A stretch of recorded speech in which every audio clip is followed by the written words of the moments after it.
Good morning. This is Daniel Dolphin, your host, and welcome to another episode of Adult Onset Horsemanship.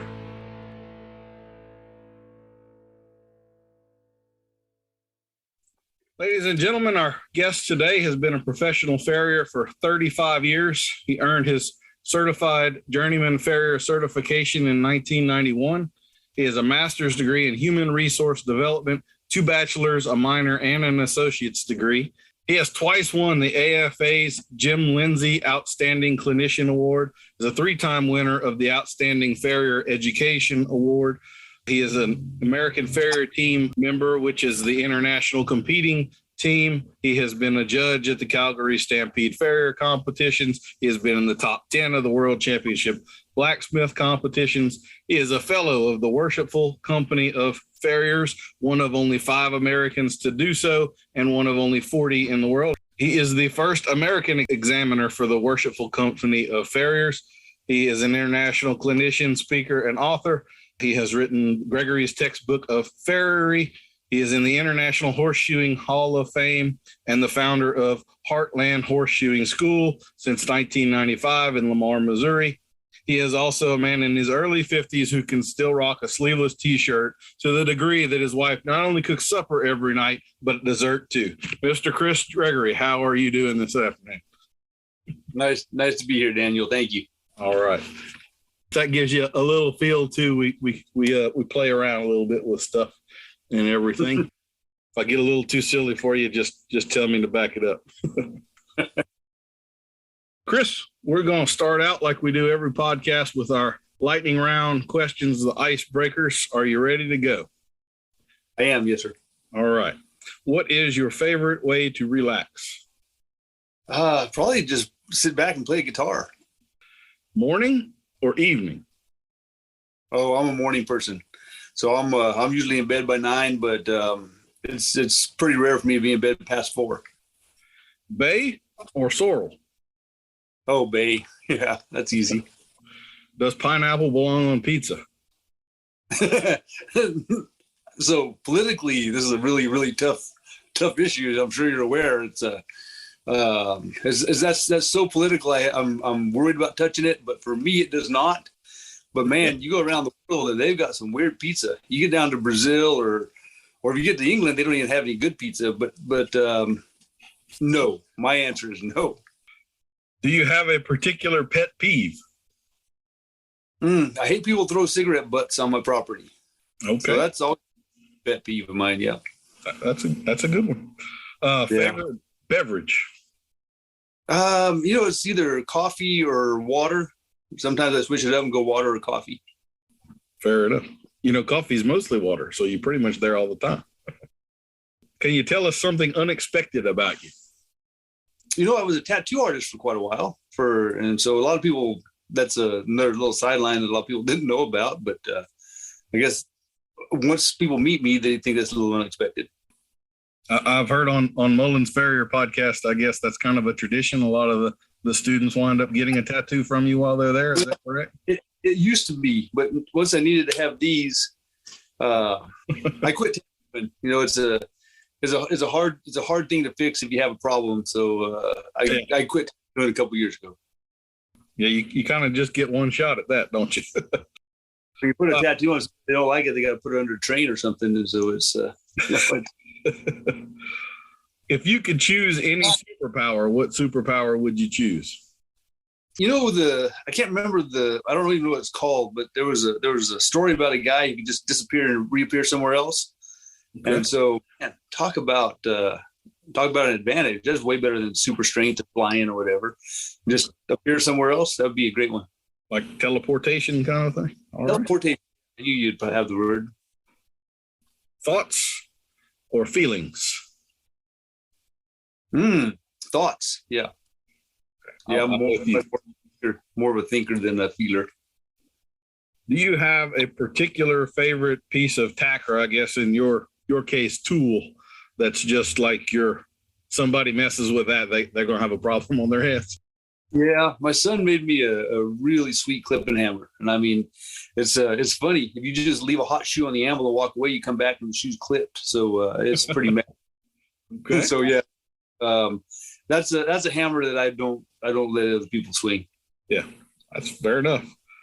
Do you have a favorite book or movie? I can't get through a movie. It seems like the movies put me plumb out. So I guess Top Gun. If I was going to have to pick one movie that I've watched more than once, it'd be Top Gun, or Braveheart. Braveheart was a good one. I've watched it twice. Okay. For my book, I read the Bible every day, and I've been doing that for a long time. So it's my favorite book.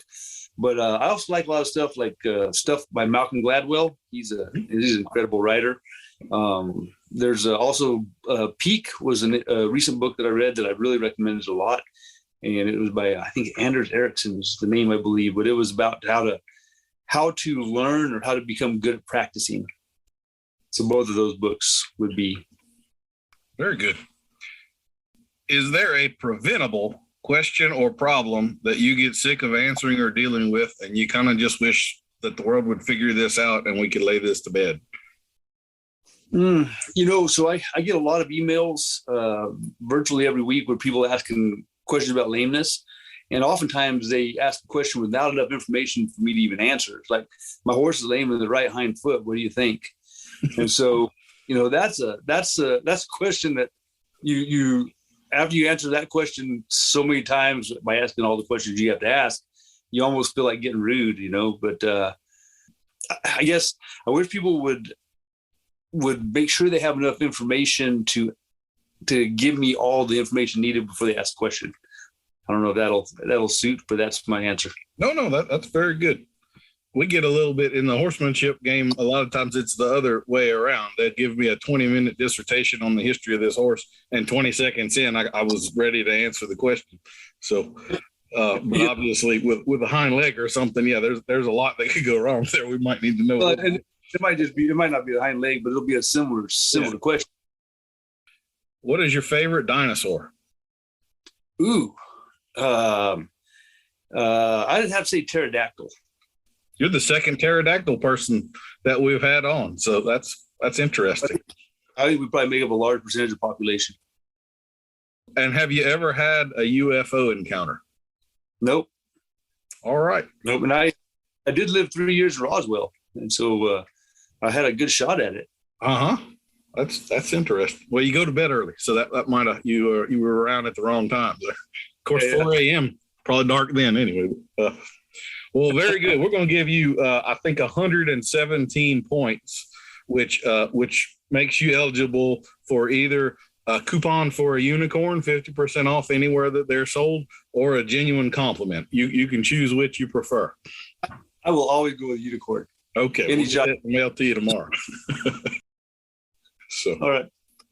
Well, Chris, I cannot tell you how appreciative I am of you coming on the podcast. And I have to say that of the probably 10 or 15 years I've kind of been dealing with people that are well known and so forth and cold calling and all, you are the most responsive to emails and on the ball and on top of things I have ever dealt with ever. So I certainly appreciate about some people are making you wait weeks to answer a simple question and so forth. You've been a genuine pleasure to deal with. So thank you for that. Thank you, sir.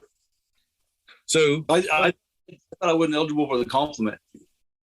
Oh yeah. You want the compliment? No, I thought you just gave it to me. I thought I was only getting a unicorn, and then you complimented me on my responsiveness. Oh, that was an accidental compliment. I apologize. That slips out every once in a while. I'll try to keep it under control. I hate to pose this question, but I kind of have to, because I'm sure a lot of people won't necessarily know who you are, since this is a little more horsemanship focused, and you're obviously in an adjacent industry. But could you give us the 30,000 foot view of who Chris Gregory is, your past to present, and what you typically do and so forth? Well, so I grew up on a ranch in New Mexico and left home at 15, went to military high school, went from high school to college on a rodeo scholarship. I was a steer wrestler. So at 18, I thought I'd make Roy Duval look like a pretender. My whole dream was just to bid the NFR every year of my life. And, but I was shoeing horses. And so I'd go to rodeo and I'd be shoeing gobs of horses for other people, and my rodeo career just went right through the cellar, and my shoeing career kept going up and up and up. And because military school was so hard, college was quite easy. The military school I went to was in Roswell, New Mexico Military Institute. And man, that is a really great place to be from, but it's a really tough place to be at. But it did set me up for a lot of who I am. So I enlisted when I got out of high school, and I was in the reserves for 7 years. So I got out in '94. I was a lieutenant in a reserve unit for an infantry reserve unit out in Colorado. We moved to Missouri and opened Heartland. So one of our main tenets, the way I treat my students in life really, is our training is super difficult. If you can get through the Heartland, even if you don't graduate, if you can make it here the whole time, man, the rest of your career is going to be pretty easy. I've had students call me 5 years after they've been here and said it was cold and it was muddy and the horses were nasty and the customers were mean, and it was the worst day I've ever had, except for in the Heartland. It was easier than my easiest day in the Heartland. I mean, it was hard. So because of that training, and because we approach it in that way, we do set people up. And I'd say I approach life kind of that way. So I don't know if that's what you're asking, Daniel, but that's how I describe it. That's very good. And I have to say, we're going to definitely put links to Heartland, your website and Facebook page and all that stuff in the show notes description. But I mean, I want to go at some point myself. Earning my CJF is one of those bucket list items for me. But I particularly want my son to go. He thinks at this point, he's 15. He's pretty sure he wants to be a large animal veterinarian for horses. And I keep telling him, man, if you can get your CJF before you finish your bachelor's and you go into vet school, a CJF, you're going to have a whole different experience than the rest of those kids. When it comes to lameness times with horses in the barn, you're going to be helpful and a peer rather than sitting there wondering what collateral and bifurcate mean and so forth, So, well, not only that, paying your way through college. So I was in college from 86 to 91, got married in 88. So my wife and I have been married for 30 plus years, but we graduated with $12,000 cash and no debt. And this was the time in my life where I was getting $23 to shoe a horse. So if you are college bound and you know how to shoe horses, you can write your own ticket. And if you're going to be a vet, man, it opens the world to you in ways that other vets, they don't even imagine. Yes, sir. We'll see if he's smart enough to listen to old dad or not. But anyway. Well, good luck with that, Daniel. Well, why don't you, since we're talking about Heartland, why don't you tell us a little bit about that and the different courses that you have and sort of the structure of it and so forth? Well, it's a unique school. We're only open for 27 weeks a year. We have 3 weeks of advanced classes, the Farrier blacksmith workshop that we have in the early part of the season, which is February or March. That is for somebody that's never done any forging. If they wanted to come and they're going to build their first toe bin, that's the place to do it. Or we have a lot of guys getting ready for their journeyman or getting ready for, maybe world championship contests or getting ready for their AW, whatever. Then we have a 12-week or a 24-week program. We run March to September pretty much. We call it the 24-week program. We call it the journeyman program. And then the 12-week program, we call the professional farrier program, professional farrier course. So this last year, and we only train about 35 people a year. So this last year, we had 7 people that got fully certified from the time they came in March till the end of the season. And we had 2 that got their journeyman. And so, from going from nothing to a journeyman in a year is pretty substantial. But of course, they had to work really, really hard to do that. And then we have a certification course or a certification workshop in October. It's 5 days. You spend 5 days with me and Cody getting under horses and shoeing towards certification standards. And then we have 2 certifications that weekend. So it's a fantastic venue for there's a lot of guys that shoe horses every day, shoe them really, really well, but the certification is tough because they don't know what the standard is, or they don't know exactly how to achieve the detail that they're looking for. So that day, that week tunes them up for that day. I was just going to say the certifications are very specific, where you may shoe horses in this style because of the area you live in. The certification doesn't really account for that, does it? You're going to do it exactly like this, period. the end. So it may be a little out of the box for what most guys are used to on a daily basis. Yes, basically they're giving you a prescription and they want you to fill the prescription. So, the argument about whether or not it's right for the horse or not is not really part of it. And I think I have a horse that just walked by my window. I may need to call somebody. So can I text somebody while we're doing this? Absolutely. Go. Like I said, we can edit it. So you can take all the time you want. Oh yeah. She closed the yard gate. So we're all good. All right. Sorry. She didn't tell me she'd done that. Blueberry is I am his emotional support human. And so, all right, sir. Well, no worries. So you pretty well take people from beginner to all the way up the certified journeyman farrier, which is the highest level of certification the AFA has. Is that correct? It is, yes, sir. If they're willing to put in their work, we'll do our part. But obviously, a person who's going to achieve that level is going to have to do an awful lot of work on their own. Beyond the journeyman, just so that people know, there are some endorsement exams like the therapeutic endorsement or the foraging endorsement. So one of the things that I wanted to bring up, I've heard of this little mystery. So apparently there are some people that go through your school, and in addition to foraging and horseshoeing, they get pretty good at doing push-ups. So would you maybe tell us about that? And can you confirm or deny that Brian Mullins had to do any push-ups, and if so, how many? So so people are paying me a lot of money to teach them how to earn a living shoeing horses. And you will never, ever lose a customer for not cussing, but you can sure lose a customer for cussing. So if a student cusses around my wife, myself, and my son, or if they cuss at all, we find out, and then they got to do push-ups for that. And so that's where most of our students get caught. And then we also have quiz time. So we'll be driving down the road and I'll say something like, Daniel, give me the origin, insertion, and interosseous muscle. And so you have several choices. You can answer the question. That is the best option. Or you can write one page over the answer to turn in the next day. Or you can do 10 push-ups or 1 minute in the green chair. And the green chair is just a wall sit, basically.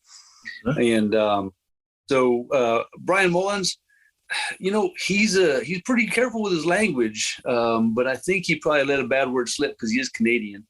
And so I would guess I probably have dropped Brian before. And I should say I don't know him. I mean, I've listened to his podcast. I love his podcast, so I feel like I know him. But I just thought that was when am I going to get the opportunity to learn things like that other than right now, right? So you got to take your swing. Well, I tell you, if you came to the blacksmith workshop starts February 28th next year, or become the certification, he comes to those virtually every time. So you'd have a chance to really get to know Brian. And what a great guy. He's a fantastic gentleman. He seems like it. I like his podcast a lot. I've stolen a few elements from his, like those short answer questions and so forth. I didn't figure most of my customers would know what the stratum pictorium is, so I just call them short answer questions. But anyway. Well, there's a lot of people that have told me they've read my book cover to cover, but he is the only person that has proof because he read it onto tape. It's going to be available audio later this winter. Yeah, that's kind of cool because he's got a good voice. I think it'd be neat. That's cool. Very good.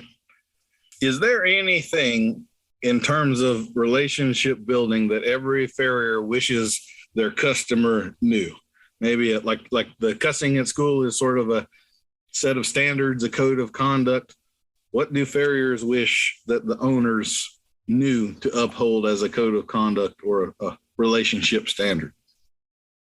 Probably for the average farrier. So I should preface this that I do not shoe horses for a living.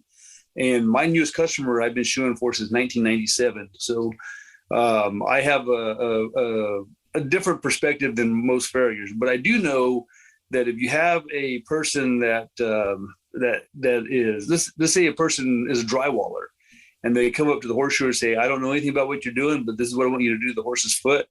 There is no faster way to make a farrier mad than to start a conversation like that. My dad was a brilliant man, and he's one of the smartest men I ever met. And he used to want to get me to do things. So you're talking about your son going to horseshoeing school. So my dad, he was trying to teach me how to shave, which I'm not very good at. And I never did want to shave as a kid. And he told me one time, he said, I was in the Army with this guy named Bob Johnson, and Bob used to do it this way. And then he would teach me more or less by blaming someone else for the lesson I was getting. So one way a horse owner might approach a horseshoer in this manner would say, I was really interested because I saw that Bob Johnson, his horse, had this on the foot. What does that all mean? And then it sets it up where the horseshoer can answer the question, and the horse owner can kind of get it across. So you might say to your son, yeah, I don't know if vet school or horseshoeing school will be right for you, but man, I do know Dr. Bob Johnson, and he was a horseshoer first. Now he makes $900,000 a year because he's such a great lameness vet, So there's the way you approach that particular situation with a horseshoer is delicate. And if you're a horse owner, you probably know what I'm talking about. So ask for education rather than assuming they don't have any and you need to teach them. We all feel like we know how to do our job, but a lot of horse owners are after something that doesn't make sense. And if it doesn't make sense anatomically, then it doesn't make sense for the horse. So my personal stance is I won't ever do anything that I know will intentionally cause harm to a horse. It doesn't matter what the owner wants. Mm-hmm. And so if I have an owner, here's a really good example. It used to be in New Mexico anyway that the horse owners would not want you to touch the heels. They want to really stand those horses' feet up, make them steep, make them really steep. Okay, well, that's okay if you have a horse that needs to be steep. But if you make a horse artificially steep past his natural angle, then you put stress on the superficial flexor tendon and the suspensory ligament, and you relax stress on the deep flexor tendon, and you move the horse's foot in relation to his trunk.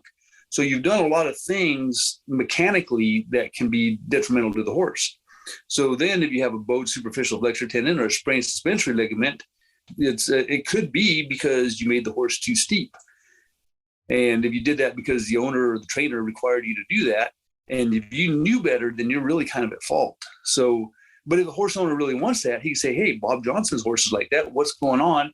And a good farrier will be able to draw a diagram, explain the relationship of the deep flexor tendon to the superficial flexor tendon, the suspensory ligament, the hoof angle, and come up with a solution and a strategy. Mm-hmm. Now, if your farrier is not good enough to understand that, then, maybe shopping for a farrier is part of that too. I don't know. Well, I had this question a little further down, but this is the perfect time to ask. So as an owner, what should you be looking for in a farrier, and how might you know when it would be time to change or whether you've got one that you need to bake cookies for and do whatever you need to do to keep them? What would you be looking for as an owner in a farrier? So at the end of the day, if the shoes stay on and the horse stays sound and is able to do its job, then really the boxes are being ticked. So from that perspective, you can't really argue against the horseshoer if the shoes stay on, the horse stays sound and able to do its job. However, there's definitely a long-term potential problem if you do bad shoeing. So you can have horses are so forgiving, and you can shoe a horse in an incorrect angle for, let's say, a year, and then the accumulation of that, it ends up becoming a lameness problem that nobody expected and probably could have been avoidable. But again, that's also a little bit of a question. I guess as a horse owner, your only real weapon is education. So if you know a lot about what you're looking for, for instance, for me, I'm not a mechanic. I don't even change my own oil. And so I am at the mercy of whatever mechanic I take my truck to. And as a result, I need to ask other car owners, is this a good mechanic, or I need to look at the reputation or look at my past experience with this mechanic. And as long as that all stays good, then I'm happy because I can drive my truck and it can get me from point A to B, and it's satisfying my requirements. So I don't really need to find a certified journeyman mechanic, that I don't have to take my truck 2 hours away to get serviced because my mechanic is good enough.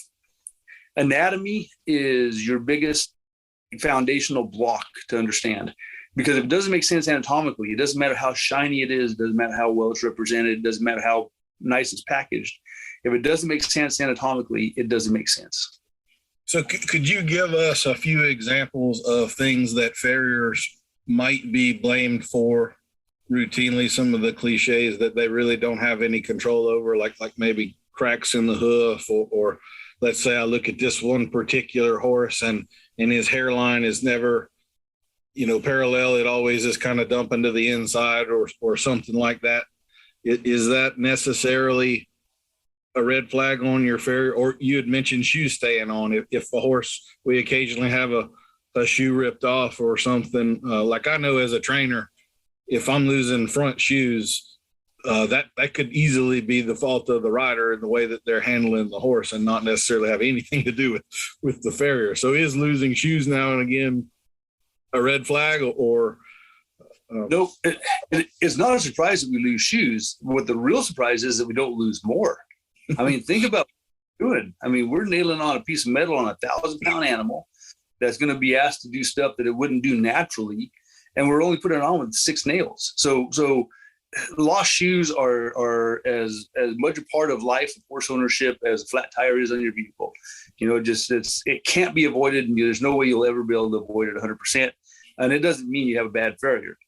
If you lose the same shoe on the same horse every 2 weeks for several cycles, then the farrier does need to be looking at his technique to see if there's something that can be fixed on that particular horse. But it's lost shoes. It's unfortunate, but it's actually surprising it doesn't happen more than it does.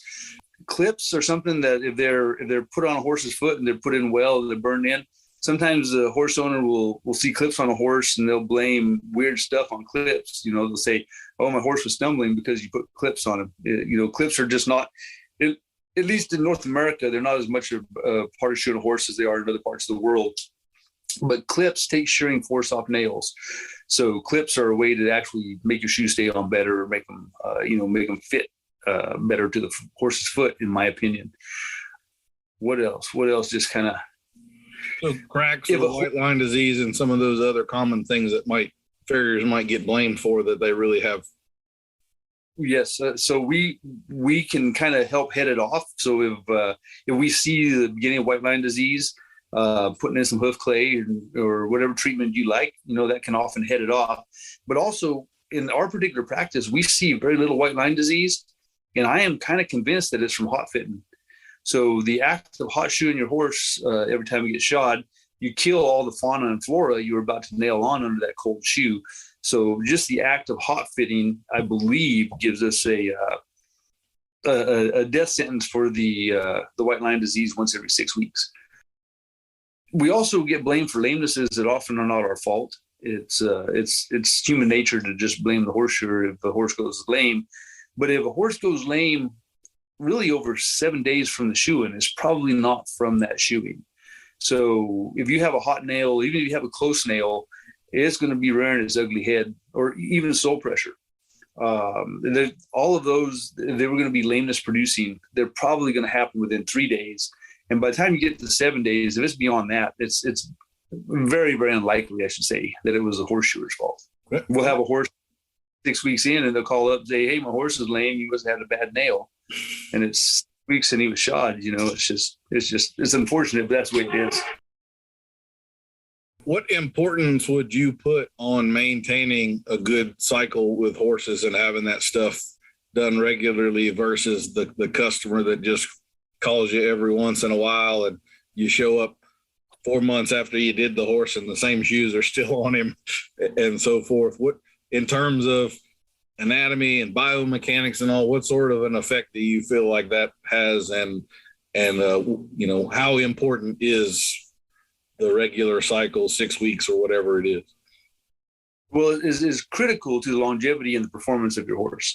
So if you think about the length of a horse's foot, we mainly do cutting horses in my personal practice, quarter horse types. So a 3 1/4 inch toe length would be about right. A horse is going to grow 1/4 millimeter a day. So in 28 days, they have 1/4 inch. So if his foot was only 3 1/4 to start with, in 28 days is 1/4 inch longer. In 56 days, it's now 1/2 inch longer. Well, 1/2 inch is a pretty large percentage of 3 1/4 inches.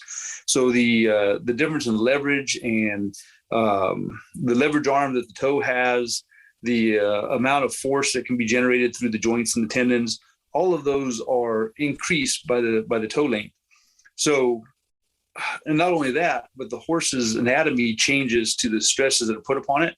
So if you let a horse's foot get to 4 inches or 4.5 inches, and then his body is starting to adjust to this situation that the feet are in, and then you come along and you trim it back to 3.25 inches. Now the horse is having to deal with that.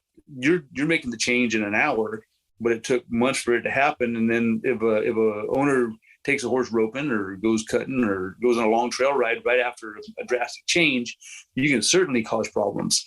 So if you keep your horses on a tight schedule, not only do you kind of ensure that the feet stay pretty close to the same, but you also maintain a relationship with your farrier. You know, horseshoer, if I know I'm going to see the same person every 6, 7, or 8 weeks, whatever plan we have, I feel like I have a loyal customer that I can count on.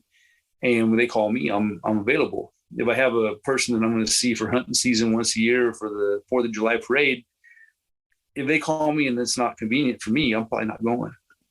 Mm-hmm. That's fair enough. A lot of people don't really take into account that farriers are running a business and they have to be business minded about it. And I think some farriers need to realize they need to be a little more business minded about it too. Well, I often say that there's 5 boxes you need to check to be a great farrier. So one of them is your ability to trim feet. So nippers, knife, rasp, that sort of stuff. The other one is your foraging ability. You can't be great in the forage, bad on feet, be a great farrier. You can't be great on feet and bad in the forage, still considered to be a great farrier. But the other 3 are the horsemanship, the pure theoretical knowledge, your knowledge of anatomy, conformation, gaits, etc. But then the last one is business. So if you were going to only pick one to be a master at, if you're going to earn a good living, you can be a master at the business and average the rest and still have a great income. Well, you're bringing up a lot of points here. If we could give the general horse owning public, let's say 3 tips of things that they should do or shouldn't do to have the most bang for their buck effect on their horse's hooves, what things would you suggest? I would say, first of all, make sure that you do your homework and find the best farrier that you can possibly afford in your area. That'd be number 1. Number 2, I would stay on schedule. That's probably as critical as anything, and we've already talked about that at length. And for me, I would be looking for a professional that is trying to become better. You know, somebody that's hot shoeing or that's engaged in certification or pursuing contests. Those kind of individuals, the horseshoeing is more than a job. It is a passion. And if this is a passion, you're going to get as good a farrier as there is in your area. What about, like, I've heard horseshoers mention that for people that are feeding sweet feed, that there's a certain sort of a hoof. They can take their knife and cut into the sole and it's got a look or a feel to it. They kind of immediately know. Have you perceived any things like that or not really? No, I think by conversation, there's no doubt that better nutrition leads to better feet, you know, but it doesn't mean that I could say, oh, well, okay. All right. So here's the deal. You can take a horse from one situation that is on, let's say, very minimal grass, poor grass hay, and put them in another situation where they're getting fed proper supplements, proper nutrition, proper vitamins, minerals, everything, and you will see a difference in the foot. But to say that you're seeing, oh, I can see you started sweet feed last month, I think you'd be pretty amazing if you could see that through your knife. Okay. Well, you did mention horsemanship a few minutes ago as one of the 5 boxes that horseshoers need to tick. So I'm a horsemanship guy. So what do you see industry wide? Like, for most of the, I'm assuming kids, I'm gonna assume, and correct me if I'm wrong, that most of the people coming to you are fairly young. Do you find that there is a lack of horsemanship in the industry, or? So we get such a wide gamut. I had a boy this year that had never touched a horse until he came to school. And then I've had a guy that was shoeing horses for 35 years before he came to school. So I really can't say that this is what we're seeing in our student base. But horsemanship, not only is it one of the most lacking things for a young horseshoer, it is one of the hardest things to teach when you're also trying to teach them to shoe a horse.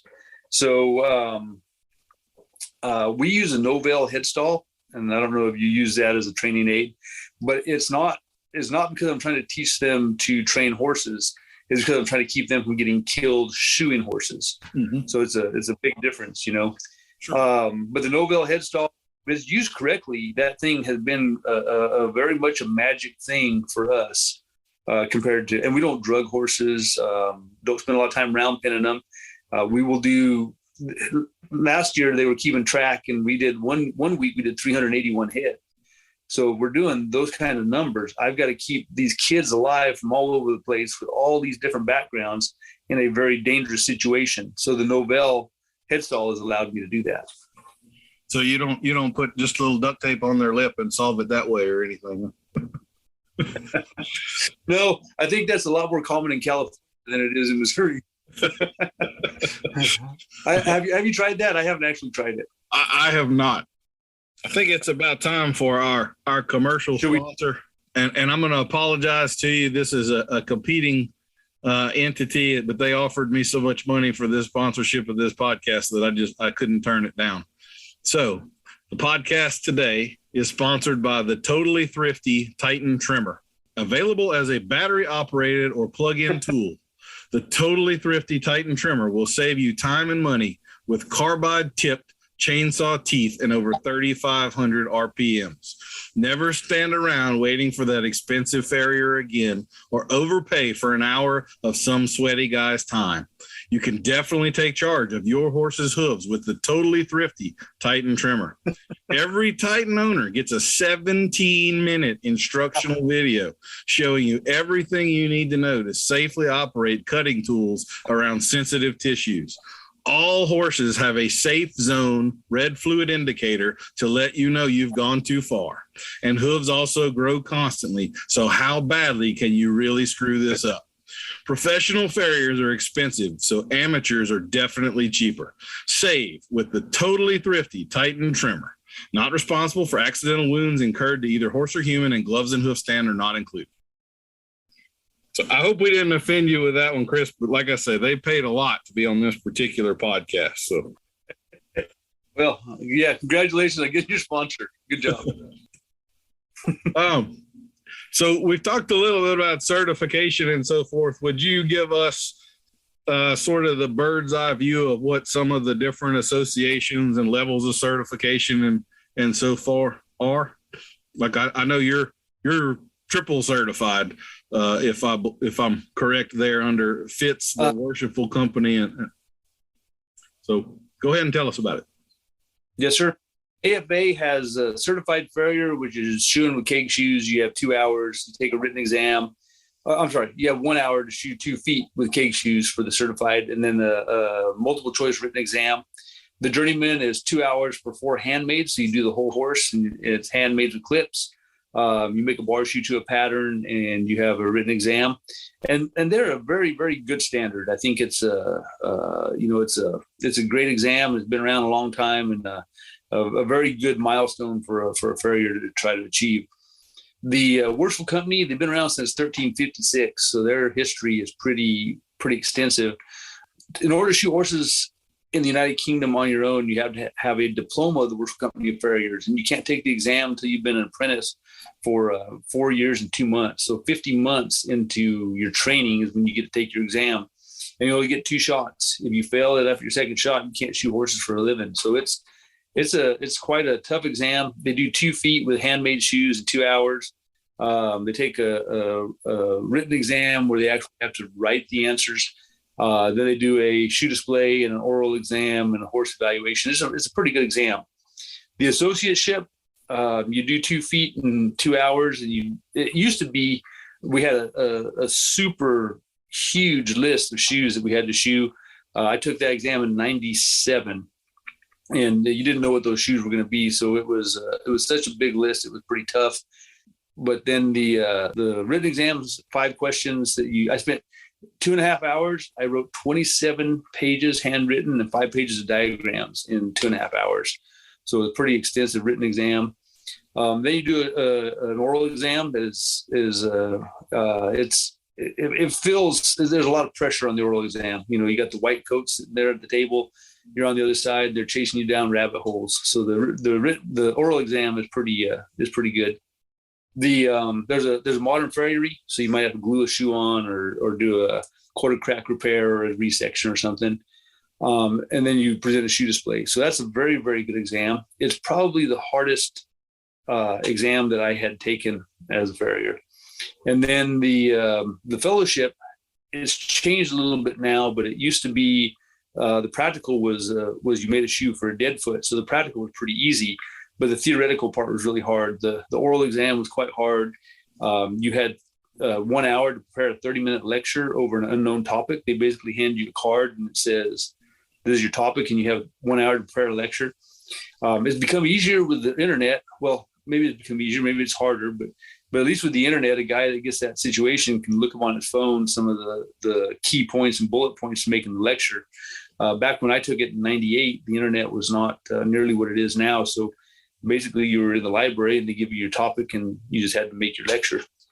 And you also present a thesis. So you write a 3,000 word thesis and they go over that. And so I took that in 98. So got that. And then the FITS exam started. I did some clinics in Brazil. They asked me to write an exam for their national association, and it became their national exam. And then I had already judged an exam in South Africa, but then they called me like a year later and asked me to do an exam for them. And they wanted me to write the exam. And I had just written the one for Brazil. And I talked to the guys in Brazil. They said, yeah, you can use that. So it became the Farrier's International Testing System. And it's been used quite extensively now. So it's all over Australia and Argentina and Mexico and Brazil and South Africa. We've had it in a lot of places and the U.S. So its highest level is the AFS, the ASF, Advanced Skills Farrier. And Brian Mullins just completed that, by the way, a couple months ago. So it's a very hard test. Your practical side, you shoot the front end with a straight bar, egg bar, heart bar, or W shoe. You don't know until you draw for it on the day. And the hind feet are 3/4 fullered handmaids with quarter clips. So it was a tough test. I took the test. I don't know. It's been probably 10 years ago, maybe a little less, maybe 8 years ago. We were hosting an exam. I had an examiner from Scotland. I had an examiner from South Africa, and I had a couple of interim examiners. And I said, "Hey guys, can I take the test? Because I'd never taken it." And they said, "Sure." And it come close to getting me. It was harder than I expected. What portion of those tests do you think the time factors in? Is that what tends to get people as the clock runs out? Like the certified farrier with an hour? I've watched enough of the videos on your YouTube that it seems like a good many of those people kind of run out of time. I know that I've done like colt starting competitions and stuff, and me not having a clock is very different than me having a clock. It makes a huge difference to me. Yep. Even though I would normally do it in a certain period of time, when all of a sudden you put that line there, it's a game changer for me. So how big of a part is the clock in those exams? The clock is huge because of people's mental games, and not because, like you said, you could do it in that amount of time if time wasn't a factor. But as soon as somebody says go and pushes a start, then the mental game, it ends up getting some people. For me, I don't know why, but it was always great for me. Like my best work would be under the clock. But there are some students we've had. Oh man, I don't know how many students over my career, but they'll do wonderful and they'll be beautiful job. And I'll say, okay, let's do your final horse. And I say, go. And all of a sudden you're like, whoa. Don't cut his leg off, So it's an interesting thing. And that book Peak that I told you about, that book will really, really help people kind of get ready for that kind of situation. Yeah. There's one I read years and years ago. I think it was toughness training for sports. And it was kind of like that, a mental preparation book. But it got a lot into the getting enough sleep and that kind of thing, and really getting yourself prepared and putting your best foot forward rather than kind of winging it as people tend to do. Yeah, it's funny how they do that, but you're correct. I've got you. One of the things that I'm kind of big on in the horsemanship deal is industry trends and fads that come along. And certainly the farrier world has its share of those sorts of things. So if you're brave enough to walk into the forest here, I've got a few that I thought I would question you on. And the first is you had mentioned the hoof growing at 1/4 of a millimeter. I have said this publicly for years when I'm forced to talk on this topic, and I will let you decide whether this is a good way to say it or not. But to me, the difference between like an A+ premium shoeing job and a pretty good shoeing job is probably somewhere in the neighborhood of 1/2 millimeter to 1 millimeter. And the difference between a good enough shoeing job and a crippling a horse shoeing job is probably, again, like 1 millimeter to 2 millimeters. So it's not a game where we really have a whole lot of play one way or another. Like you were talking about standing a horse up on his heels and so forth. The window of correct angle there isn't a massive window. So would you agree with me on that, or you think the allowances are more than that, or what? The margin for error is incredibly small. And so when you're driving a nail, you're driving it within millimeters of, like you said, crippling a horse. And then you factor in the rest of it, that every horse's foot is different. And you may have a horse that doesn't want you under him while you're doing it. So you're doing it in the midst of a battle, if you will. There's some really surprising things. Like we don't lose more shoes than we do. That's a surprise. We don't cripple more horses than we do. That's also a surprise. But I will tell you one thing that I have experienced is if somebody doesn't know any better, they can get away with some heinous horseshoeing. So if they know better and they do it, they're going to cripple a horse. If they don't know better, it's like the horse is like, oh, all right, I'm going to forgive you. I'll take that nail, and you'll have some guy that just nailed a piece of metal on a foot so horribly bad, and the horse is still sound, but you knew if you did that the horse would be laid in the corner of the stall blowing on his foot. Yeah, there's a particular one in my area, and this is one of the questions I had for you too, is how accurate the hairline is if we're looking at medial lateral balance. So I've kind of heard both ways, that if you look at the hairline on medial lateral balance, that it's a pretty good gauge, and I've heard that if you x-ray the foot, you'll find that the hairline really doesn't correlate nearly as much as we tend to think it does. But there's a particular farrier around here that you could walk a horse up to me and I would say, oh yeah, so-and-so did him, because the hairlines are going to tip to there's a big right-handed farrier syndrome going on that one or something like that. So what are your thoughts on the hairline? Well, this is pretty simple because you can take it back to the knowledge of anatomy. So the hairline or the coronary band is a very flexible tissue, and we can move it very quickly by how we trim a foot. So if it is flexible, how good a indicator of hoof balance to the joints and bony column can it be? Because those are not nearly as changeable. Okay, so I tell people that want to balance to a horse's coronary band, I say, well, man, if you look at somebody and his let's say his right sideburns long, maybe you should wedge up his right foot to kind of make him level again, and then you can get his sideburns level. So it is an indicator of something that's happening and how the foot is growing and how it's been trimmed and how it's bearing weight, but it is not necessarily telling you everything you need to know on how to trim a foot. Same thing for the frog, same thing for the position and the position and how the bars look. All of those are little pieces of the puzzle, but they are not the entire picture. So we have the long axis, which is the straight T line that would go through the cannon bone, through the pastern, through the center of the hoof. And if we compare that to the bottom of the foot, that would be considered our medial lateral balance. But then if that looks good in the air and it looks different on the ground, we have to go with what happens on the ground, because that's how the horse bears weight. So where people get in the most trouble with hairline trimming is on the hind feet. You'll find a lot of people that trim to the hairline on the hind feet, that their horse's hind feet are way outside the bony column when the foot is on the ground. because oftentimes the medial coronary band will be higher on the medial side of the hind foot than the lateral side. So they trim more off the medial side, which makes the foot push away from the center line or the axis, the long axis. So in reality, the hairline is just an indicator, but it's not the answer. Is that too much of an answer? No, absolutely. So for instance, if we took a horse on concrete and we put a rasp down under half of his foot, even with a shoe on, we would see the hairline adjust for that, correct? Where we know the bones. The hairline will adjust over time, and in Louisiana, it's going to adjust fairly fast. So in New Mexico, where I grew up, if you had a sheared heel or if you had a proximal coronary displacement in the quarter, it might take a week or two to adjust. But in Louisiana, let's say you know what a sprung heel is on a horseshoe, where a horse steps on one heel, pulls the heel down, but the shoe doesn't come off? Yes, sir. Okay, so the shoe doesn't come off, and then you go there and you pick up the foot, and the heel is actually touching the heel of the shoe.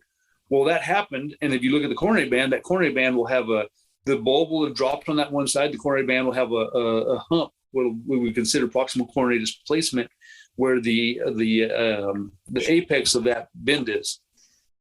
So if that can happen in the course of a one shoe, or in Louisiana, it could happen in the course of a few hours.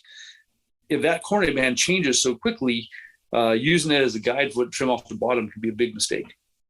Well, I guess that covers medial lateral balance. What about, this is one of those words that I'm starting to cringe every time I hear it, which seems daily, breakover. We need to adjust the breakover. I need more breakover on this horse.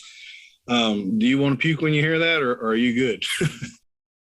No, I really like having the conversation with people, because first of all, you have to describe or give a true definition of breakover. So for me, breakover is the last instant, the last millisecond the toe is in contact with the ground. What is your definition, Daniel? I would agree. That's one of those really important things when you're riding that you learn to feel.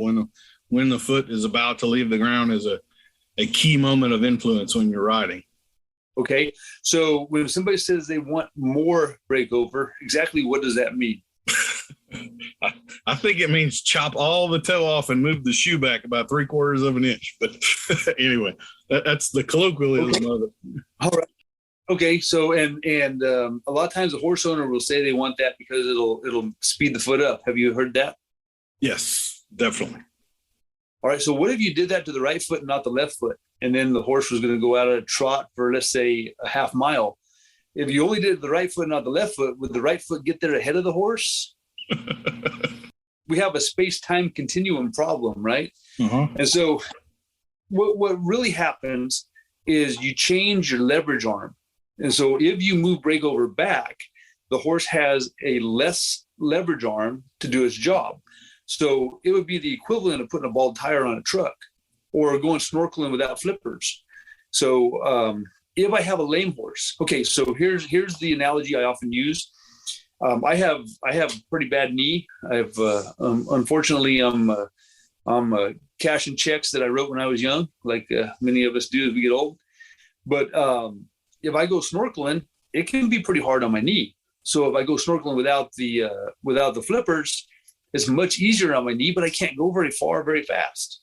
So the flippers gives me the leverage arm to really go further faster, but it's harder on my knee.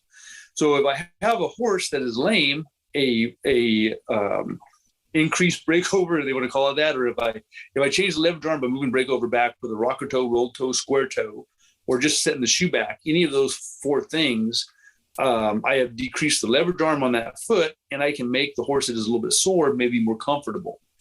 But if I take a horse that's completely sound and there's no problem whatsoever, and I move the breakover back, I have reduced that horse's athleticism and his ability to do his job because I reduced his God-given leverage arm anyway. So if my knee and my hip and my ankles all feel good, I want those flippers so I can snorkel the way I want to snorkel. And so if the horse is sound, changing or reducing your leverage arm, I think is a big mistake. You know, you talk to barrel racers are, you know, they're the thousandths of a second. If you have a barrel racer who's insisting on a rocker toe or something, she is insisting that you take her out of the money. It's crazy. So would it be fair to correlate that not every single horse needs a natural balance shoe on it? Is that a fair statement to make? Or? That's not only a fair statement; it's a very accurate statement. So have you ever heard the teaching from a horseshoeing instructor that would tell you, look at how the horse's foot is worn because he's telling you how he wants you to trim the foot? Mm-hmm. Okay, so that's where the natural balance is kind of based on. They took these horses in the Great Basin, the toe was worn off, and they said, well, this must be how a horse's foot wants to be because of how these feral horses are.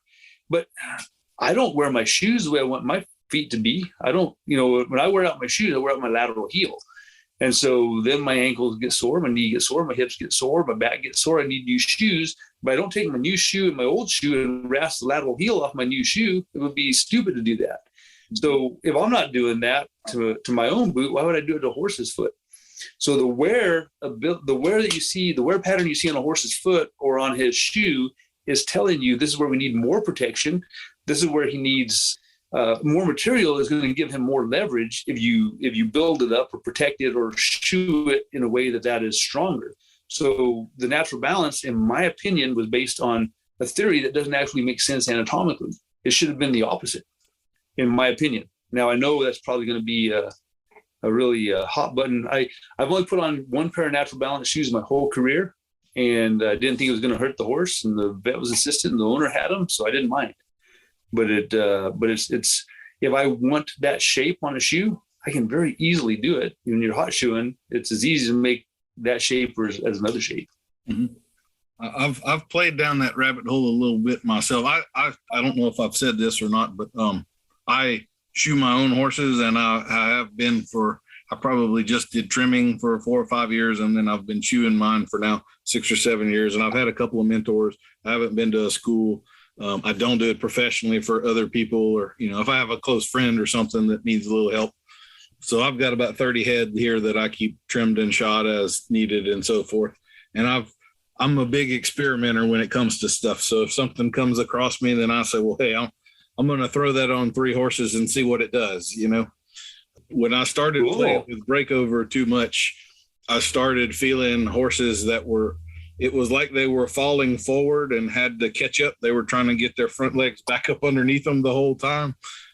So I guess I chased the breakover thing for a little while, and now I'm a lot more likely to leave some toe and keep it up there. And I got my stride length back and a lot of the things that I lost. So you live and you learn. Did you have more overreaching with the rocker toe? I did. I sure did. Yep. Yes. Yeah.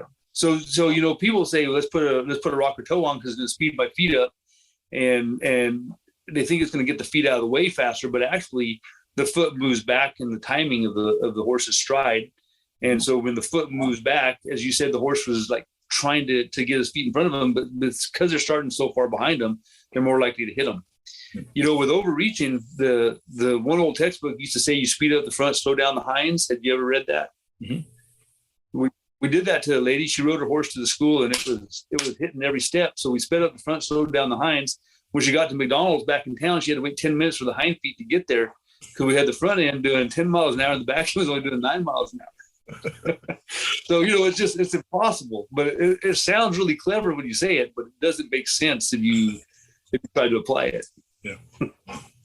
That's kind of, I'm that way with any industry trends in horses and show horses. I guess maybe it comes with age, but I'm like, stay with the classics. The classics never go out of style. There's always going to be another new fad and another new this or whatever. And in 5 years, they're going to realize how much damage they did chasing that thing. Just stay with the classics, Basic fundamentals. I mean, it doesn't have to be complicated. You don't have to nail a rocket ship on a horse's foot to fix it. It can be a pretty basic, fundamental, sound shoeing and get the job done. So since we've broached the subject of hot button topics, natural barefoot trimmers, I would say one of the things that I kind of tend to get from that group, and I'll preface this by saying I have a good friend who is in that group, and I have a fair bit of respect for her. I've seen some others that are kind of religious zealots types, and it's, you can't talk sense to them. But they seem to think that farriers, by and large, don't pay much attention to the trim. What would you say to that? If you don't pay attention to the trim, you're going to cause problems for the horse. And so, it's one of the 5 boxes that you need to check to be a great farrier is to be good at trimming. You can't be a great farrier and be a bad trimmer. It's just that simple. So I do want to say this, that how somebody shoes a horse, it says nothing about how much God loves them or what kind of person they are. And there's some really, really great shoers that I wouldn't want to spend 2 minutes with. And there's some people that I wouldn't let trim a borrowed donkey that are wonderful, beautiful people. Okay. So I'm not making a judgment on people whenever I say this, but the barefoot trimming thing is ignoring this whole thing about natural. How many things do we do every single day of our life to avoid nature? We wake up in a bed that's under a roof inside of a house, and that's not natural. We wear clothes and shoes and jackets in cold weather, and we maybe put on sunscreen in the sun, or we wear a hat to keep our ears from getting sunburned. All these things we're doing to avoid nature, and then we want to expose our horses to more nature. And it's really, nature's cruel. Nature is a frozen pond that a horse can't drink from, or dying from a small infection. So we're trying to avoid nature everywhere else, and then we try to apply it to a horse's foot. If the wear exceeds the growth, you need to protect it. It is just that simple. So if you're using your horse and you're using it in a way that the foot can't grow fast enough to replace itself with what you rode, you need shoes. It's very simple. Yes, sir. In my opinion, Daniel, I guess I shouldn't. Yeah, I had literally a full page of accomplishments for you, so I think your opinion is probably worth more than a lot of people. So you brought up the Mustangs, and I'm a science background guy. I do actually read research papers, the 37 pages of modalities and graphs and the stuff most people would not want to play with. And awesome. One of the things that I learned from that sometimes is how flawed research can be. Where maybe most people read the abstract or they hear the blurb from it in the end, and they don't realize how specifically targeted the environment was. And if you take the environment and change it, then the whole thing falls apart on you.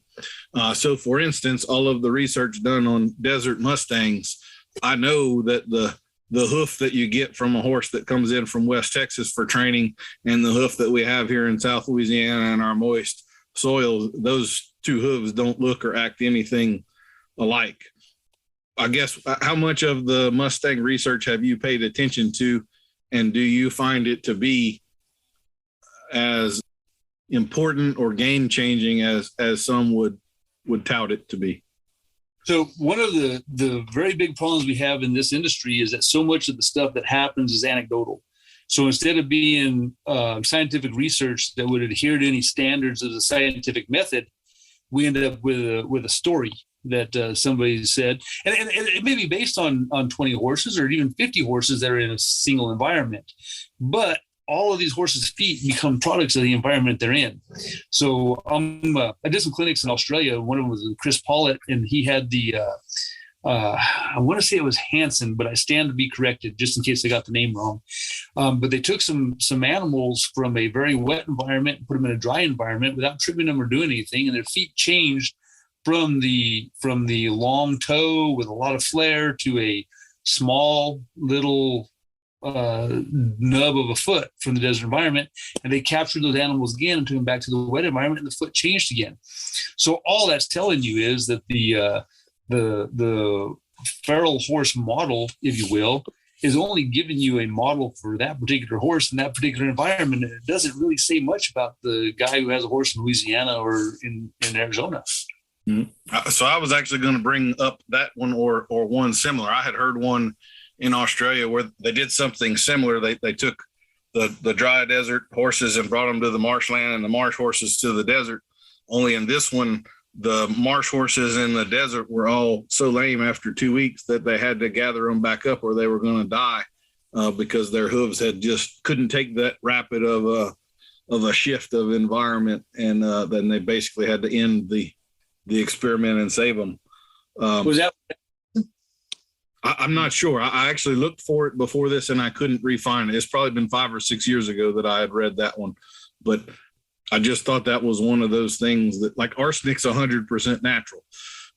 Those horses on no feed, no grain, not in a stall, not being ridden, and in the desert environment, unlike anything I'll ever ride a horse in, is maybe not applicable to what I'm trying to do on a day-to-day basis around here. So the hard conclusions that people draw from that sometime is maybe not as relevant as they want it to be. So a couple other industry, I don't want to keep using the word fads, but trends maybe that I wanted to ask you about were adhesive type shoes and pour in type pads, the acrylic stuff that seems to be taking over. And I guess I come at that from 2 ways. One, on the pour in type pads, do you feel like that's actually having an adverse reaction in the industry because it's sort of taking away from skills that should be there, because we have an easier, I guess, like your military school background, maybe we're losing the hard fought skills and we've got an easier crutch that we can jump on that doesn't require nearly as much skill? Or am I totally off base on that? Well, at the end of the day, it's irrelevant.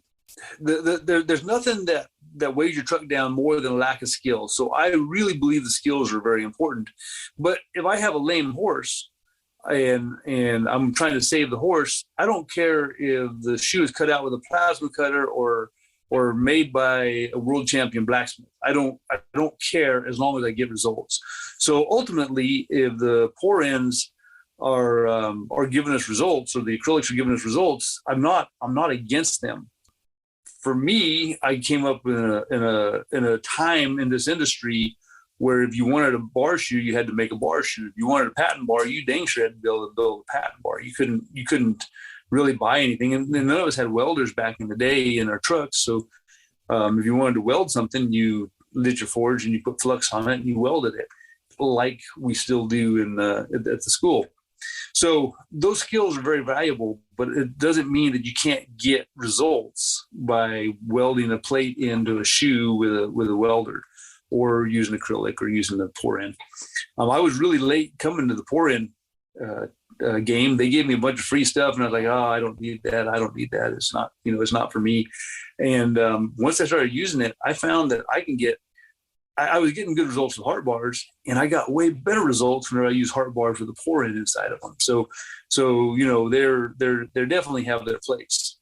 In a perfect world, all farriers would be, journeyman level, and they'd be able to make shoes, and they'd be able to weld their own bar shoes, and they'd be able to do all that stuff. But in reality, not everybody's going to learn to do that. And you can save a lot of horses by fabricating shoes and doing things in modern materials that, and it's not wrong if you save the horse, in my opinion. Okay. Well, what I have to say, I've used them to help myself, but I certainly don't consider myself on the tip of the spear skills wise or anything. So I'm one of those guys that needs the crutch. But that's okay. I mean, that's if you're helping the horse, then we accomplished what we needed to accomplish for sure. So that's good. So what about the glue-on type shoes? Do you deal very much with that? Is that one of the things you teach at the school, or? Unfortunately, I've only glued on about 10 shoes in my whole career. It's been outside of my wheelhouse. So we live in an area where I'm not going to be working with a vet very often. And so most of the time I'm having to kind of make up the shoeing strategy on the fly, and kind of out of my own head, not with a lot of diagnostics behind it. So I think there's 7 main shoes that if a horseshoer learns how to make and fit, you can take care of most problems. So your straight bar, your egg bar, your heart bar, W shoe, those kind of shoes. Extensions, a patent bar, a Z bar, and a toe extension. If you learn how to do those 7 shoes, there's not a whole lot you can't do with the bottom of a horse's foot anyway. And so if you if you can figure out a way to make one of those shoes and get it nailed on, you can do a lot of good without a lot of help.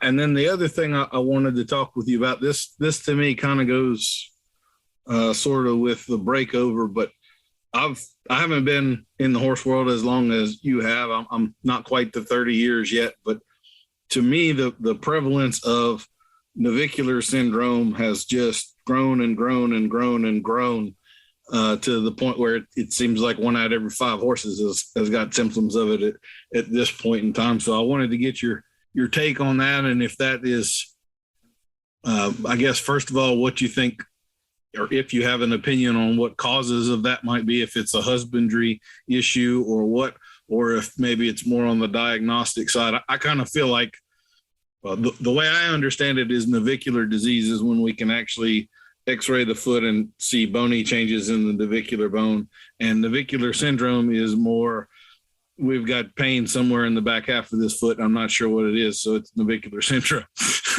Maybe I'm wrong on that, but that's kind of what my experience has taught me.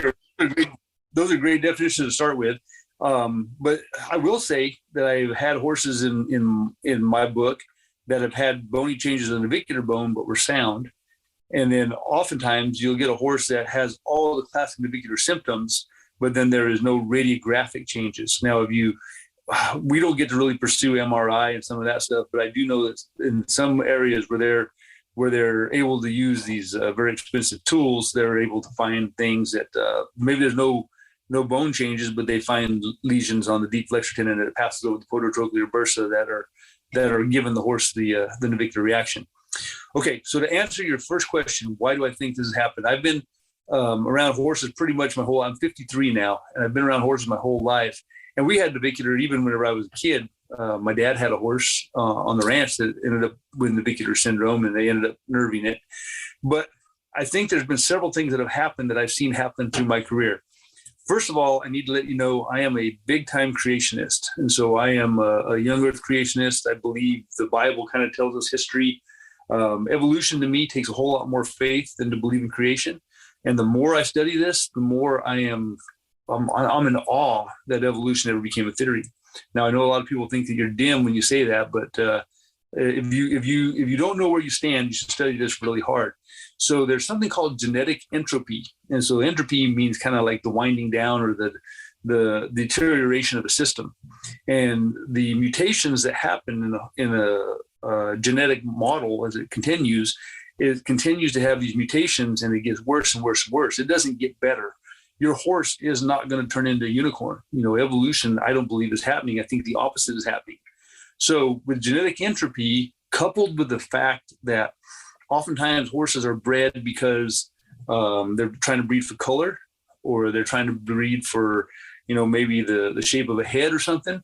Or worse yet, we can't use that mare, so let's go ahead and breed her because she's too lame to use. Let's breed her. So that's even worse. And so we have passed on a lot of these problems, and the veterinarian technology has allowed horses to be used and perform and win because they're able to inject joints, and they're able to do all these other things from a veterinarian side of things that are allowing other horses to then pass on more bad genetic mutations or bad genetic traits.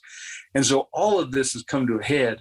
It actually hadn't come to a head yet, but all of this is coming to a head, and we're dealing with more and more and more of it as horse owners, riders, or farriers. Okay. So I hope that. Yeah.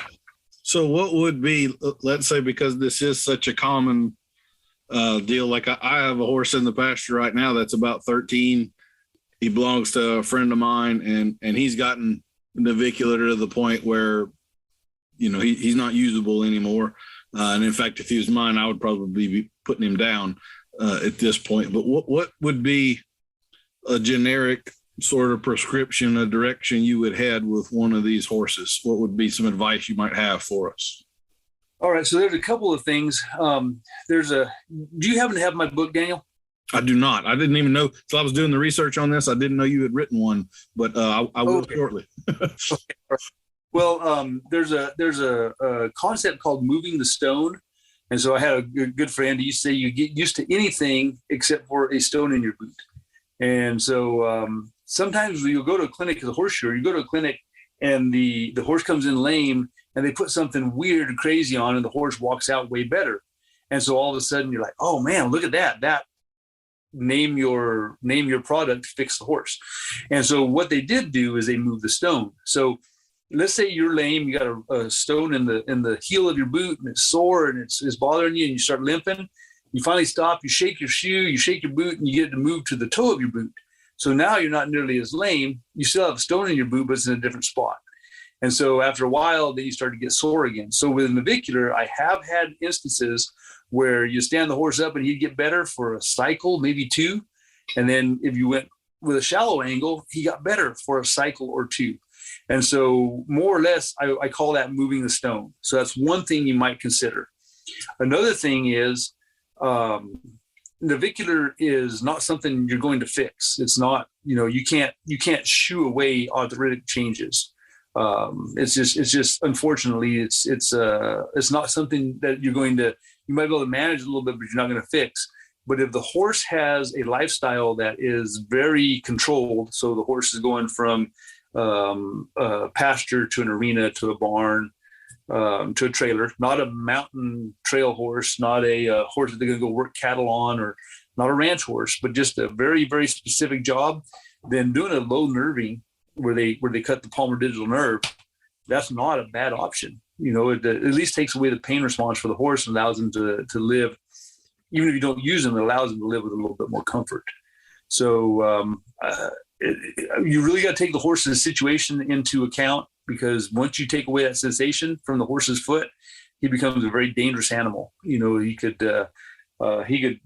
pull his foot off in a cattle guard and not know it because he doesn't feel it, or he could become very clumsy because he doesn't know where the ground is anymore. Mm-hmm. And so you do want to be careful whenever you go get a nerving for a navicular horse. But in my mind, there are some horses that's the best route.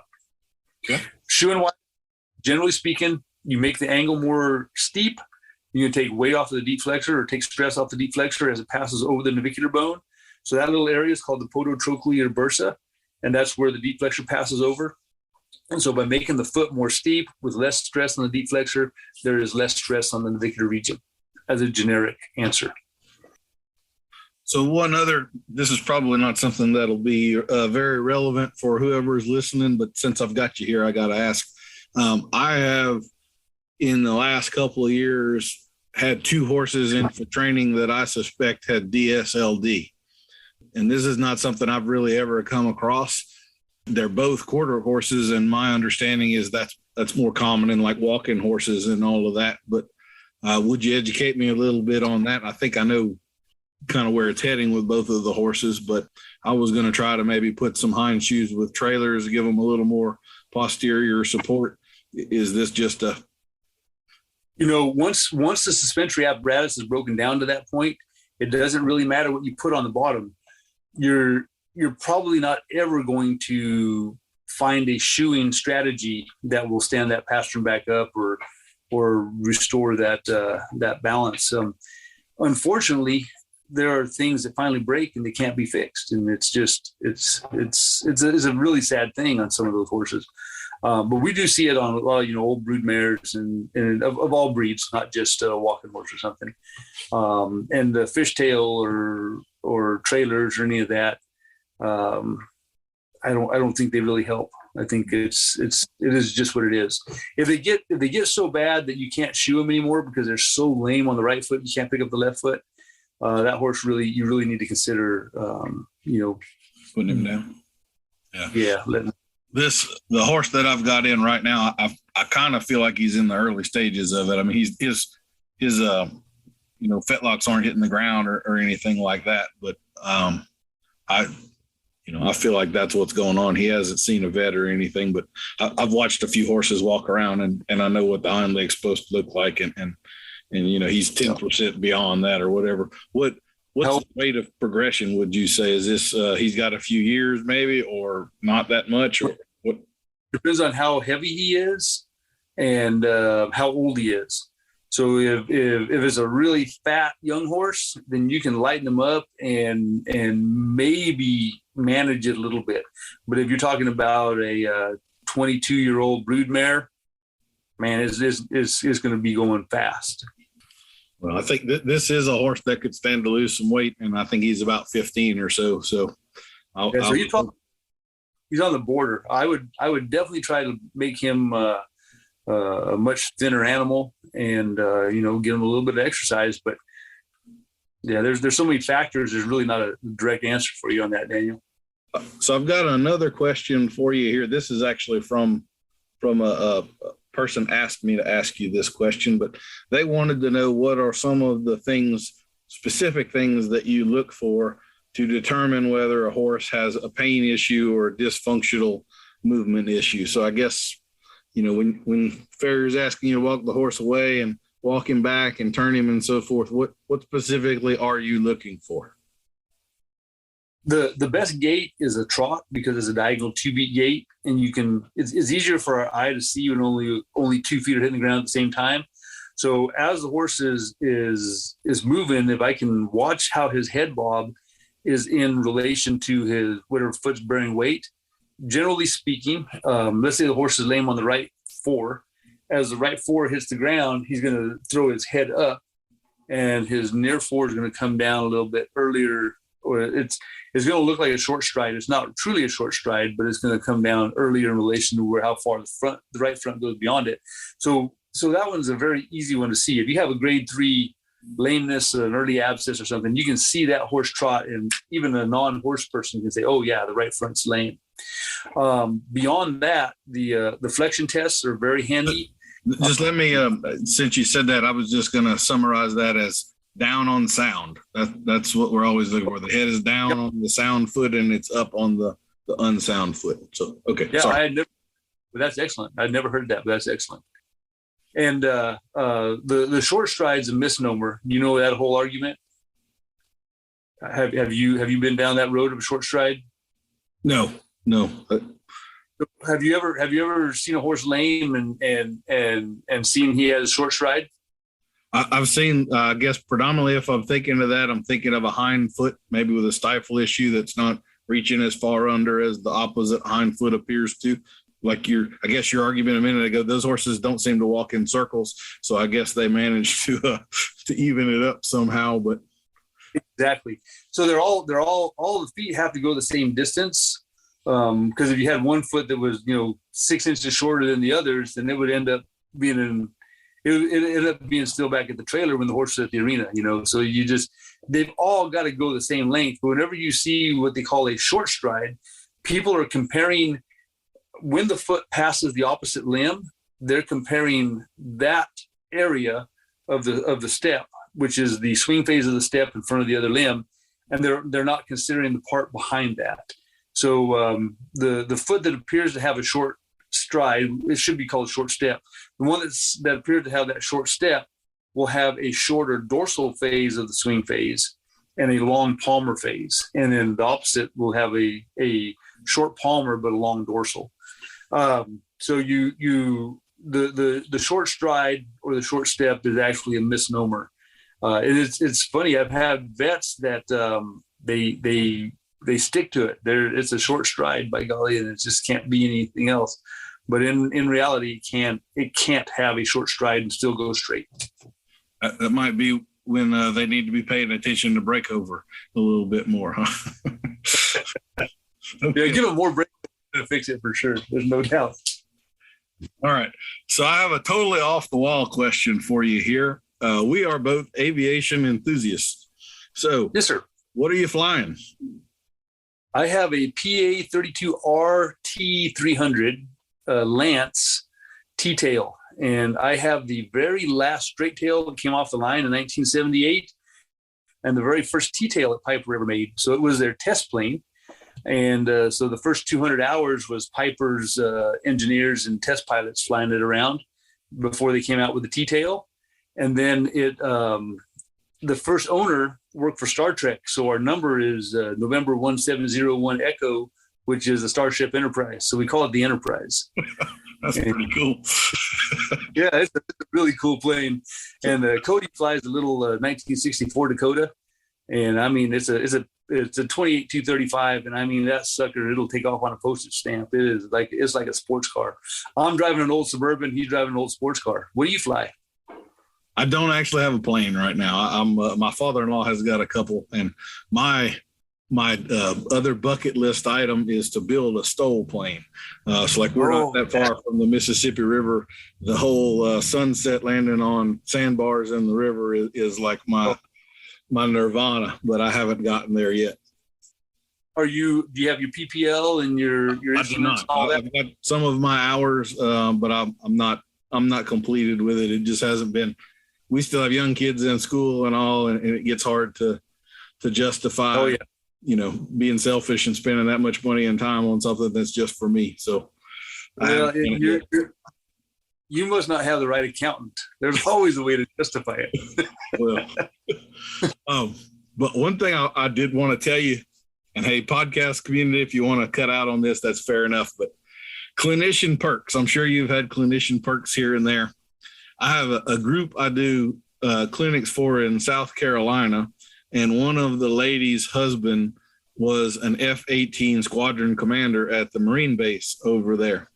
And he got me an hour and a half in an F-18 simulator on base. And man, that's a bucket list item I didn't know I had. Let me tell you, that was super cool. You're in basically, you got the cockpit and you're inside a globe that turns with you real time, and then the seat tilts and stuff. And, you don't feel G-forces, but that's about the only part of the experience you're missing. I was a solid 4 out of 10 nauseous when I got out of that thing. I mean, it was. You were without pulling G's, huh? Yeah. So I got to land on an aircraft carrier 4 times. I got to shoot ships, blow down bombers. It was, and you have unlimited ammo. I mean, it's great. It's highly recommend. So, Daniel, that's phenomenal. When they told me about it, I thought, all right, I'm going to get like 15 minutes or something, and it's going to be over before I know it. And then her husband used to train people on it. So he's literally standing right there telling me what to do and not over telling me, I only killed myself once. I was pretty proud of that. I was coming down to shoot a ship in the canal, and I forgot to take my afterburner off. So I went into the Atlantic at 800 miles an hour. But I only did it once, so I learned my lesson. But anyway, I thought you would appreciate that. Yeah, that's phenomenal. I would love that experience. That'd be cool. So my final question for you, what does success look like to you? I think you're pretty well living it right now, but what goals do you have? What legacy do you want to leave? What's the deal for you? So, I see the world a little different than some people. My world is not about money. We turn away like 50 students a year. 2022 is completely booked, and so I'm turning away people. It's an interesting position to be in. But we could easily build another barn and hire instructors and make more money. But it's really not about money. So for me, it's about lifestyle. And so you have to have enough money to do what you want to do. But if you'll figure that out early, then and so for simple numbers, for a horseshoer's perspective, let's say success to you would be $100,000 in a year. Well, if you can shoe horses for $100 a horse and you do 1,000 horses in a year, which would be 20 horses a week, that would be success. And then if you're only shooting 20 horses a week, you also have, it's like a part-time job. So you'd have time to go become a better roper or get your PPL and start flying, your STOL plane or whatever it is.